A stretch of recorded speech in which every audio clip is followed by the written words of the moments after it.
à tous, dans ce tutoriel nous allons voir ensemble comment sur le logiciel carte chasse vous allez pouvoir dessiner un plan de battu, c'est-à-dire dessiner toutes vos tracks et y ajouter des numéros de poste tout autour.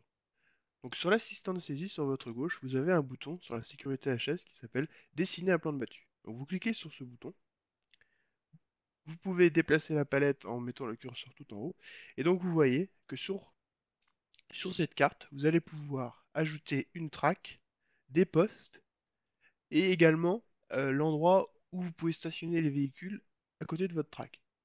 Donc si on commence par la track, vous cliquez sur le bouton track. Si par exemple nous faisons une battue autour de ce bois, je fais le contour du bois, je double-clique pour terminer ma saisie.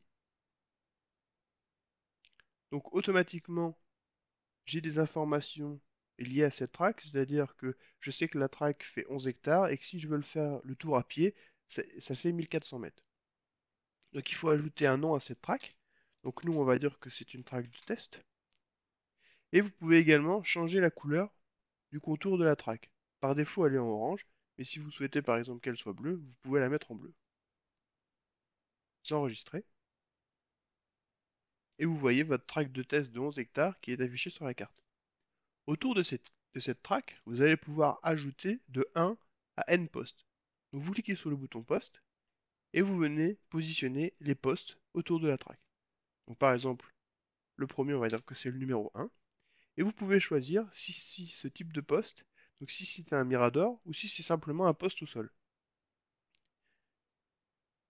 Admettons que ce soit un mirador, on enregistre, et vous voyez autour de cette track le poste M1 qui veut dire mirador 1.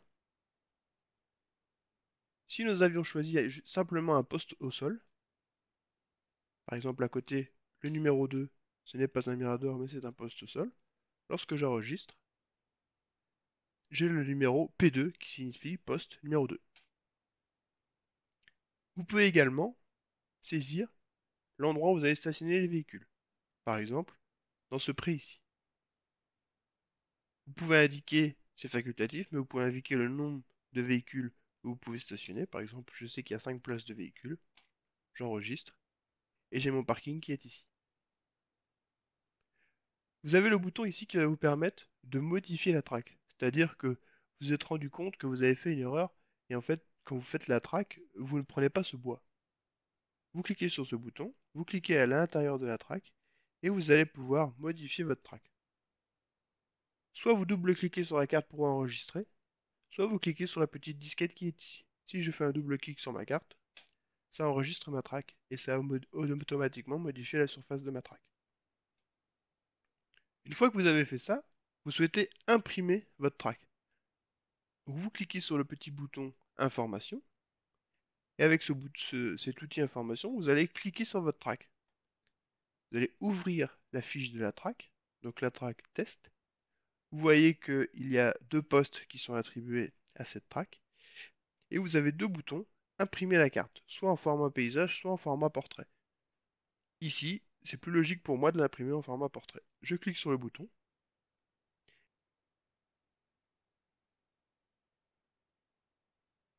Donc voilà le PDF où vous avez deux sorties, donc votre track avec les postes et le parking de votre track.